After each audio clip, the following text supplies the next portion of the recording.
has been restored, but the damage has already been done. It's interesting you say that calm has been restored there, because we were seeing just within the last 15 or 20 minutes or so pictures of the London Fire Brigade still tackling a major fire in Clapham Junction. Do you know if that's still, if you can corroborate that story for us?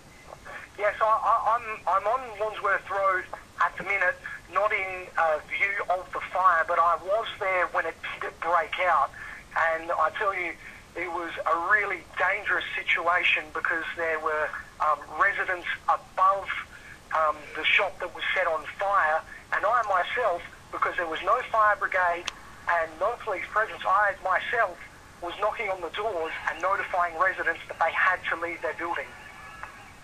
And Mark, how long have you been in Clapham this evening, or in the early hours of the morning? I arrived at the Clapham High Street at about 10 o'clock this evening.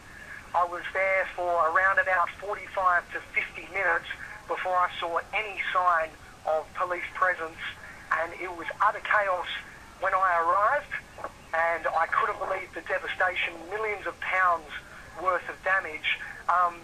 The figures, there were thousands of onlookers, but more so hundreds of looters. I saw some people wheeling suitcases full of clothes, bags, even jewellery down the street as they left the Clapham High Street area. So Mark, you've said significantly within the last half an hour or so things seem to have quietened down. Just police and the fire service on the streets there, do you think? Yes, just fire service and a few local metropolitan police, a few scattered youths roaming the area, but mainly terrified residents who I've come across actually on my way home.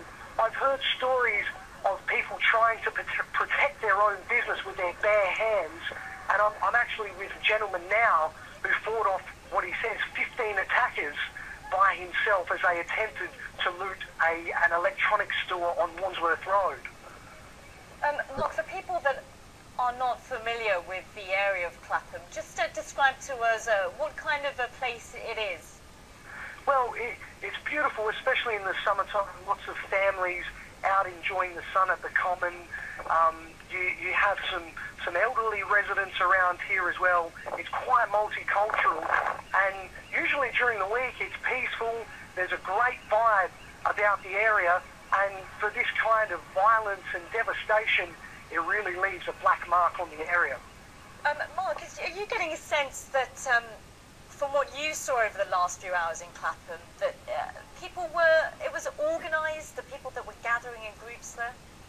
I think to a certain extent it was, and most certainly the youths knew each other, and they were corroborating, so to speak. And I definitely did get that feeling. However, once the looting started, it was almost every man for himself, and they were just attacking basically any business in sight. They were attacking even real estate agents. They attempted to attack some bars along Clapham. They were unsuccessful as the owners were out the front warding them off. Okay, Mark, for now, thank you so much for joining us. Mark Pangallo there, talking to us live from Clapham. This is the scene in West London. It is Ealing, where firefighters are clearly tackling